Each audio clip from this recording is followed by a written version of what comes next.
Well, on the first Sunday that we gather as a church after the death of the Queen, we have in front of us a Bible reflection on service.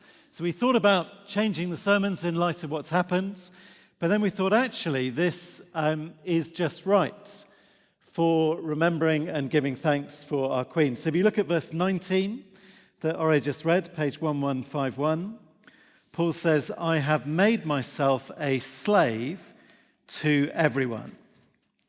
Then the second quote in the video we saw earlier, when she was 21 years of age, 1947, I declare to you all, before you all, that my whole life, whether it be long or short, shall be devoted to your service. So here is a question for you. Was the Queen free? She was sovereign, but she was also sworn in that oath to service, to duty, for over 70 years.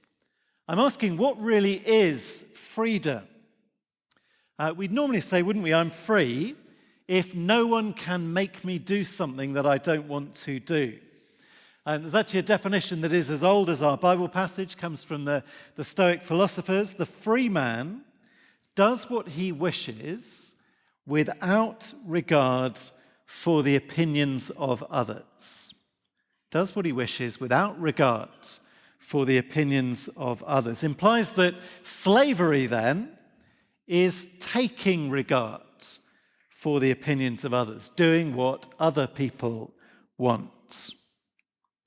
But Paul disagreed. Verse 19 again, though I am free and belong to no one, I have made myself a slave to everyone. A life of service, like Her Majesty the Queen. With her death, we have lost a present, vivid, public example of what Paul is talking about here. A life of service following the example of Christ, who she tried to imitate, and setting an example for us to follow. So I want to look at two examples tonight. Paul gives us his own story in verses 1 to 18. We'll do that fairly briefly. And as we go, I'll also ask us to reflect on the life of the Queen. So first heading for us tonight is that, the life of service. The life of service. And if you heard it as Ore read, Paul is talking about his pay, his wages, or actually about his lack of pay. He refused to take money from the Corinthians while he was with them, as if he was a slave, not a free man. For the Queen, maybe it was more about time. Still working on the day before her death, at the age of 96, having held one of the most demanding jobs in the world for over 70 years. Still not doing what she wants, but relentlessly going on giving herself to other people. And in the verses that we've got, Paul, he spends a lot of time proving that he was free, proving that he didn't have to do this, that he had a right to be paid, but he chose not to. And that is crucial for the parallel that we're drawing. If you were here last week, 8 verse 9, there is a right that the Corinthians, they really, really want to exercise. It's important to them, important for their job, for their family, their place in society. But Paul has told them not to exercise it if it will cause harm to other Christians. And Paul is saying that is a bit like him and his salary. He has the right, but he doesn't exercise it. And I'm not going to go through all the reasons that he gives tonight. I count at least 8 different proofs that he does have the right to be paid. Some of them are from the Bible, some of them are just normal common sense. Things like it'd be crazy not to pay your army and expect to be safe behind your borders. Just like maybe it's cruel to make an ox work for you, surrounded by the smell of food, grinding corn, and not give it anything to eat. In the same way, verse 11, those who sow spiritual seed have the right to reap a material harvest. So Paul He really, really deserves his money. But then look at verse 12, halfway through verse 12. But we did not use this right. On the contrary, we put up with anything rather than hinder the gospel of Christ. Now, there's lots of issues here we don't have time for. We could talk about how we at All Souls, we decide how much to pay the hard-working oxen on the ministry team as they do their spiritual service among us. We could talk about why they decide to accept or refuse that salary, given what's here. We could talk about why Paul refused to be paid in Corinth. He actually, we know he did accept money in other circumstances, and we don't know why, particularly here. It's likely something to do with their obsession with status and wealth. So he deliberately lowers himself because free people, they get paid, and slaves don't. They obsess about status, and they want high status ministers, so he lowers himself to the position of a slave. But here is what we do need to talk about. You see, he calls on them to have the same attitude to each other as he had to them. If something will hinder the gospel, meaning if something will cause harm to someone either becoming a Christian or surviving as a Christian, if it would hinder a brother or sister, then it doesn't matter how much you deserve it, how much you're entitled to it or want it or need it, he gives it up. Just like he wants them to give up some of their meals in the temple of the local gods. And I think the extent to which the Queen did that has become clearer and clearer as time's gone on. I think way back years ago, most of us didn't really think much about how demanding a normal day in the life of the Queen is. Looks very nice, doesn't it? The waving and all the rest of it. But actually, when did she eat lunch? What did she have for lunch? We don't think about the sort of relentless pressure to be polite and kind, no matter what people do or say to her. Didn't think about those long, long days with the endless queues of people. But as time went on, I think even the most anti-royalist can see there's something remarkable here. When might most of us think it, be reasonable to retire? 65? 70?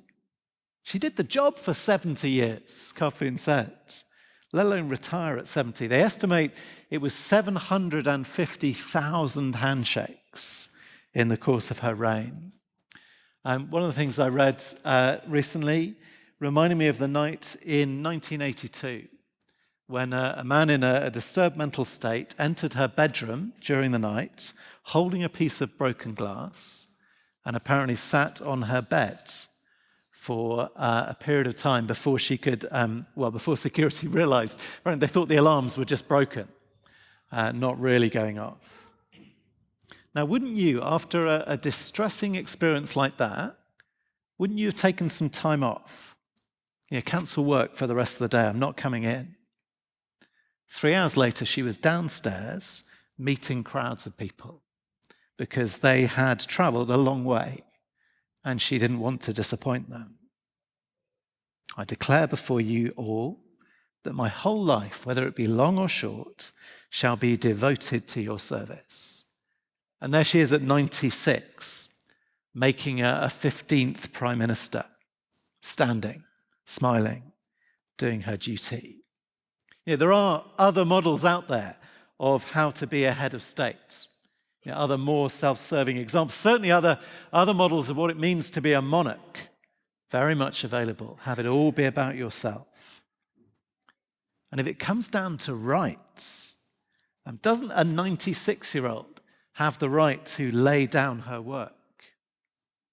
But she didn't, because she decided to be a devoted servant instead. And both Paul and the Queen, they think they are simply following the example set by Jesus.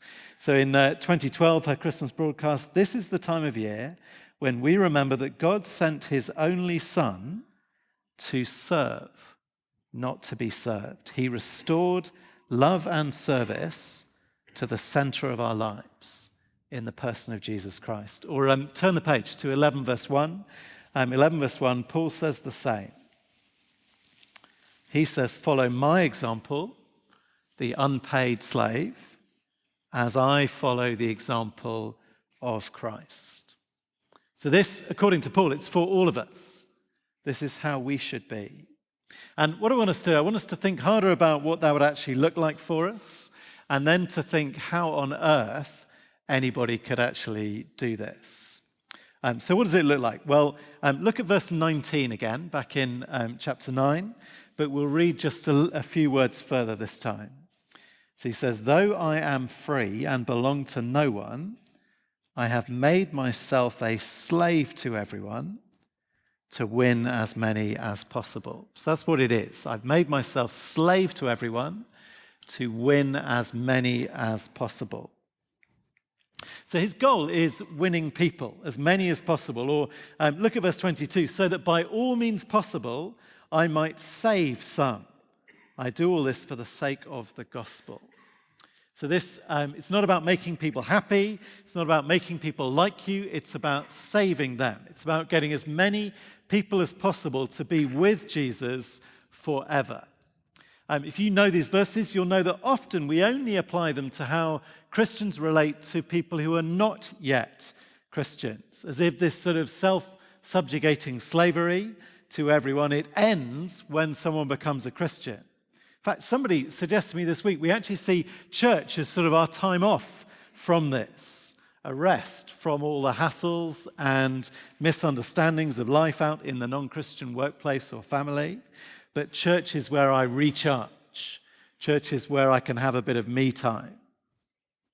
But the issue on the table in chapter 8, that's about people who are already Christians, who might be destroyed by me doing what I want. So this is about the whole sweep of life, getting as many people as possible all the way through to the day they meet with Jesus face to face, as our Queen has now done. And what Paul does, it seems very simple until you begin to think about the implications. So verse 19, he's made himself their slave. What does that mean? Verse 20, "To the Jews I became like a Jew. To those under the law I became like one under the law. To those not under the law I became like one not under the law, not having the law. To the weak I became weak to win the weak. I have become all things to all people, so that by all possible means I might save some." Or if you want the summary, by the time we get a few weeks' time, just one page over, 10 verse 32, "Do not cause anyone to stumble, whether Jews, Greeks, or the church of God, even as I try to please everyone in every way. For I'm not seeking my own good, but the good of many, so that they may be saved," which is the example of Christ. Isn't it fascinating that that is the opposite of the first century current definition of freedom? The Stoics, they say the free man does what he wishes without regard to the opinions of others. And Paul says, I'll do anything, even I'll become anything, if it will do them eternal good. Can you see why he chooses the vocabulary of the slave for this? His list in chapter 9, it covers the great religious, cultural, racial divides of his day. Jewish people, at the time, they would not even enter the house of a Gentile. And Paul, he was a Pharisee. He was properly good at this, a law keeper all of his life. There's no question where his preferences, his cultural comfort zones were. No question. But now, he will become like a Gentile, if it will help them. If you think about it, the slave never gets asked for their cultural preferences.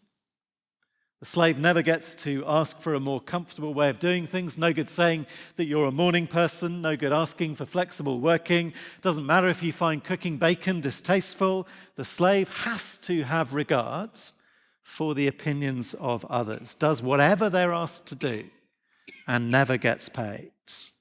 And that is the image Paul uses to tell you and me how to relate to each other and to the rest of the human race. I read a Facebook post from a retired American bishop, actually, that put me onto a Guardian article from 2015. Now, this is slightly unfair. Polly Toynbee wrote the article just as the Queen reached that milestone where she became the longest-serving British monarch. And it's a bit unfair to quote an article from 2015, just after the death of the Queen. Actually, Polly Toynbee has written another article this week, and it is much more appreciative of the Queen. But what she said in 2015, it was so interesting, I thought I would share it with you. It was meant to be a negative back in 2015, but I think the Queen would take it as a compliment. And you tell me what you think. So 2015, Polly Toynbee wrote, "The Queen is past mistress of nothingness, a dutiful enigma, say her flatterers, or a conveniently empty vessel into which Helen Mirren can imagine any amount of knowingness and intelligence." Past mistress of nothingness, an empty vessel. Isn't that exactly what Paul is calling us to be here? Ready to self-empty and be whatever the other person needs us to be. Didn't he call us to deny self? And the New Testament, doesn't it talk about the death of self? And here, that we enslave ourself. And the article, it meant in particular that the Queen was a nothingness politically, which got me thinking about just what a significant sacrifice that was. So the Queen, she gave up the expression of political opinions, when in fact she was probably the best informed single individual on this planet. Certainly the most experienced politician on the planet. Full clearance briefings at the highest level every week since 1952. Just think what's happened in our world since 1952. Think what she could have said about what she thought about it. But in her service of us, she just didn't express her opinions, ever. When most of us, we couldn't survive 3 minutes with Twitter open in front of it. We've got to say what I think. What kind of church would All Souls be if we all behaved like the Queen to each other? What kind of group would we be at 5:30 if we did this? I don't mean the trappings, don't mean every Sunday when it's turn to your neighbour, meet and greet, you have to do, what do you do? You don't have to do that. But if we were to empty ourselves and make ourselves a nothingness, so that by all possible means I might save some. So 1 Corinthians 8 asks, would I risk the anger of my family for you? Would I risk losing my job for you? 1 Corinthians 9, would I work without pay and so spend all my nights working a second job to feed my family for you? Would I eat the food that my culture says is wrong to eat? Would I give up on my cultural preferences, my every comfort, everything that I enjoy doing? Would I become just like you if it would increase the chance of you being with Jesus forever? How would we be as a congregation if we did that? An empty vessel, a slave of everyone. So I don't know, maybe I love football and you love opera. Well, if it would help, we're going to go to the opera, aren't we? Every time.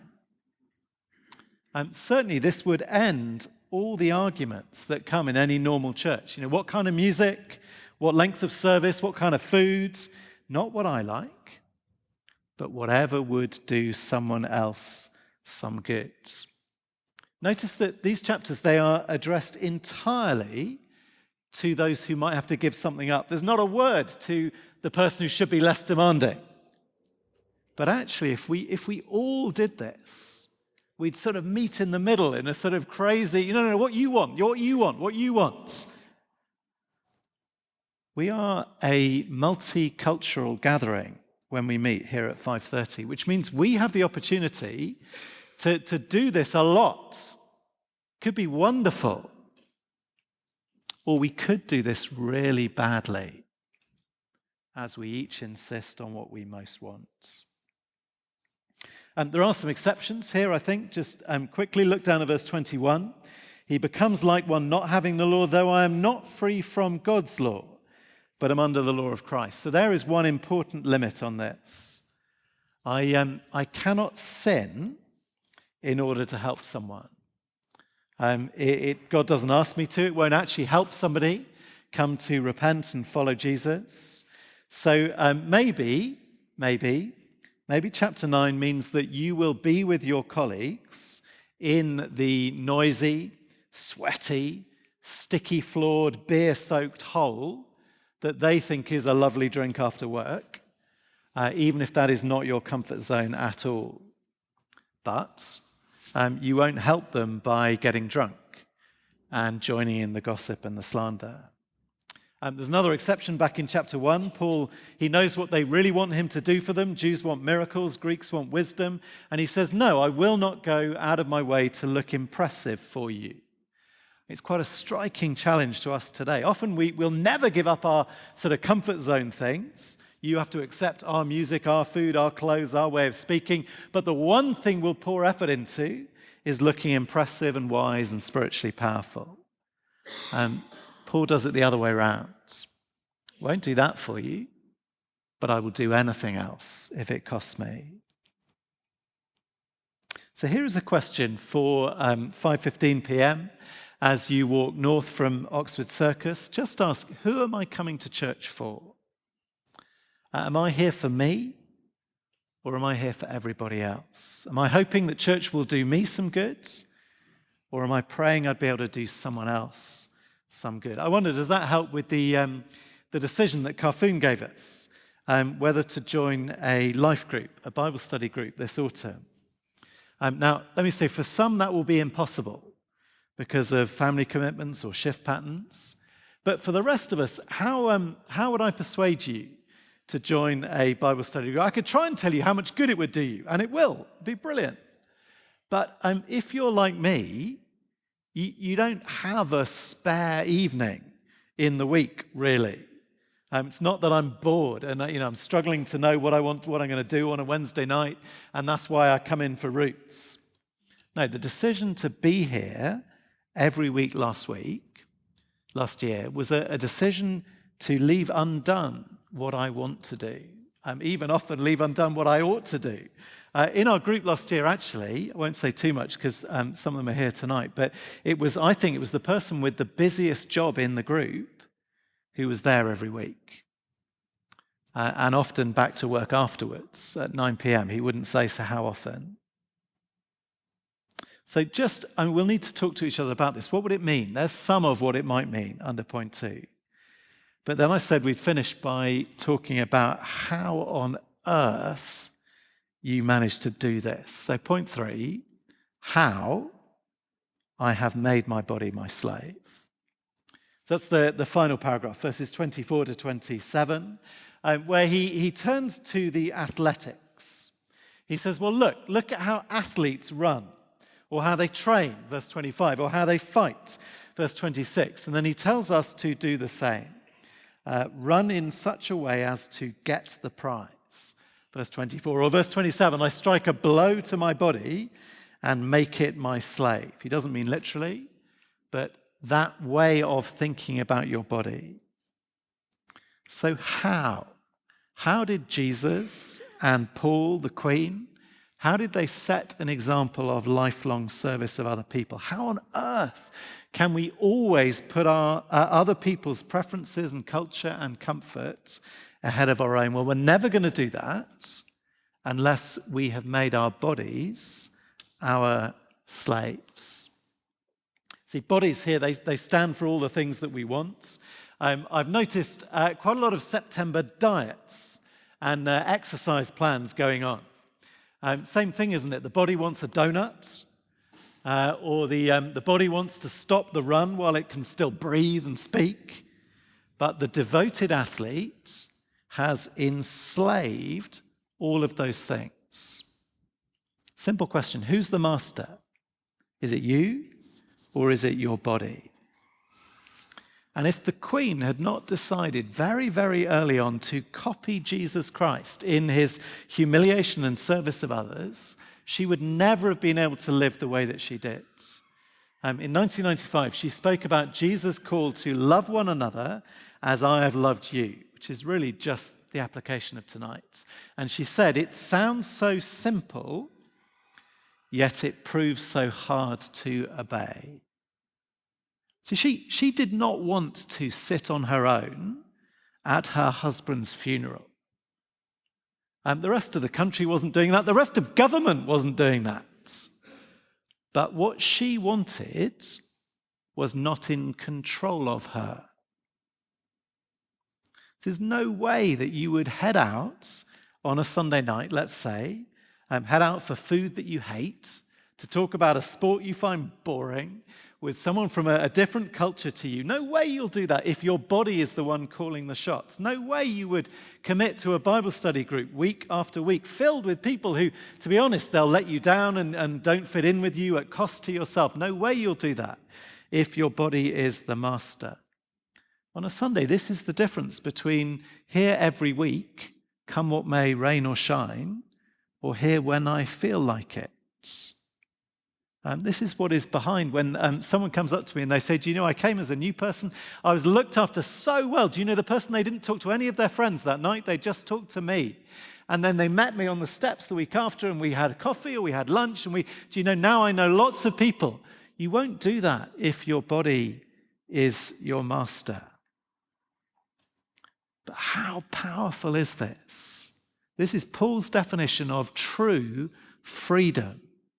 I make my body my slave, which makes him free enough to be the slave of everybody else. That is a rare kind of freedom, one that we recognize when we see it. That's why all the crowds, I don't know if you've been down to see the crowds, they're not particularly sad, I don't think, in pockets, but not really. Mainly, it is gratitude. We recognize what it is when somebody serves you day in, day out for year after year after year. And we say, it's just not possible for me.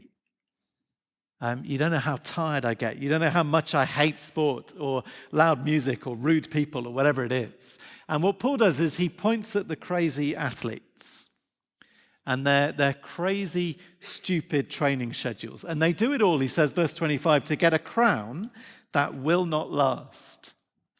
Do you know what the winning runner received in the Isthmian Games? That was the games in Corinth. They had their own games. There was the Olympic Games and the Isthmian Games, about the same, and it's their bad luck. We've gone with the Olympics.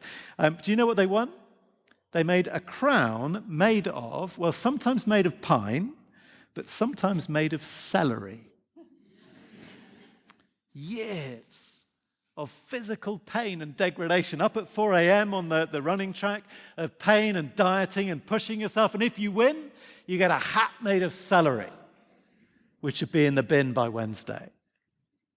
But verse 25, we do it to get a crown that will last forever. A crown that through her faith in Jesus, that Elizabeth II is now wearing.